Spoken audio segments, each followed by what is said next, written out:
Born and raised in beautiful Phoenix, Arizona. I'm a student journalist, I'm an actor, I'm a DJ and an MC. But most of all, I'm a storyteller. Growing up a twin, I've always been fascinated with identity.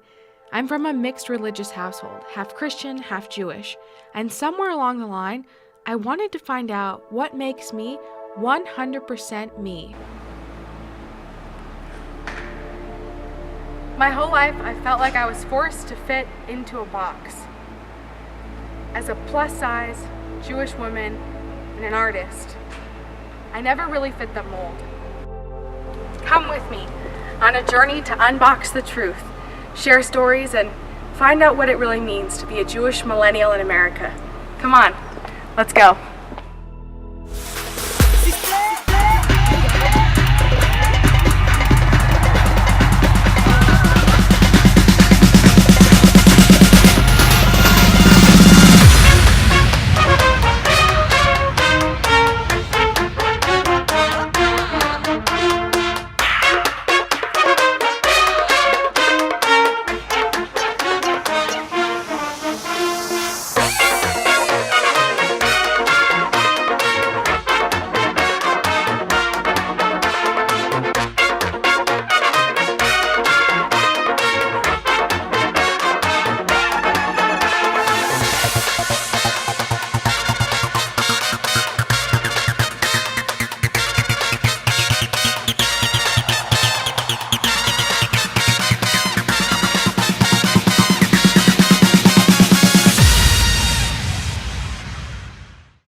So, what makes me Jewish?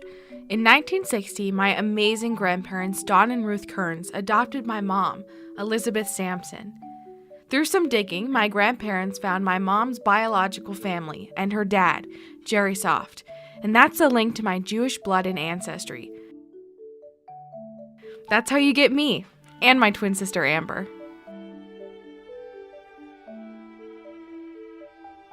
This past January, my mom was able to go visit my grandpa Jerry in Tampa, Florida. So hey girls, look where I am. I'm in Tampa. Here's your grandpa Jerry. Mwah, mwah, mwah. Knowing my mom was making this visit, I asked her to film my grandpa Jerry and ask him a few questions, sharing his thoughts on me making this documentary and what it's like having two Jewish granddaughters. Do you expect your granddaughters to follow a specific religion, and what might those expectations be? I think my granddaughters, of course, being intelligent young ladies, have the choice of being whatever they want to be. But I think they've already demonstrated that recognizing Judaism is important to them. Especially with their trip to Israel, and I know their study of Jewish tradition, and I'm very proud of that. And it makes me very happy that that part of my family wants to carry on the tradition of a particular part of my family, which is very, very important to me and will be important to all Jews for many, many years.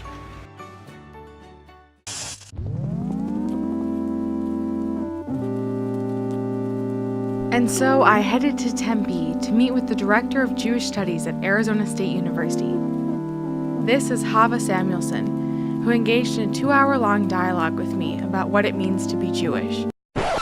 Don't worry, I'm not showing you the full 2 hours, but I did want to know, what historically does it mean to be Jewish, and how do I fit into all this? All right, so everything about being Jewish is complicated. That's the first thing I would like to make clear to the audience. Traditionally, to be Jewish meant that a person is born to a Jewish mother, and or that a person has been converted to Judaism by the right authority. Now, all that is going to be very complicated. I'm now going to make the story a little bit more complex. So what does it mean born to a Jewish mother? It seems simple because you always know who the mother is. You may not always know who the father is. So the decision, the rabbinic decision that Jewishness goes with the mother makes a lot of sense. In the modern period, everything has been a matter of debate. And that's the uniqueness of the modern Jewish experience, that to be Jewish and Judaism and Jewish culture, Jewish civilization, it's all about interpretation, debate, diversity, pluralism. That's why it's not simple. I cannot give you a simple answer, but technically this is the simplest answer. Birth by to a Jewish mother and conversion by the right rabbinic authority. I have to thank this lady, my mom, for her Jewish blood. But for Jews across the world, it's more than just that, as Professor Samuelson says. In the modern period, being Jewish is a matter of subjective choice, subjective decision. You have to want to be Jewish.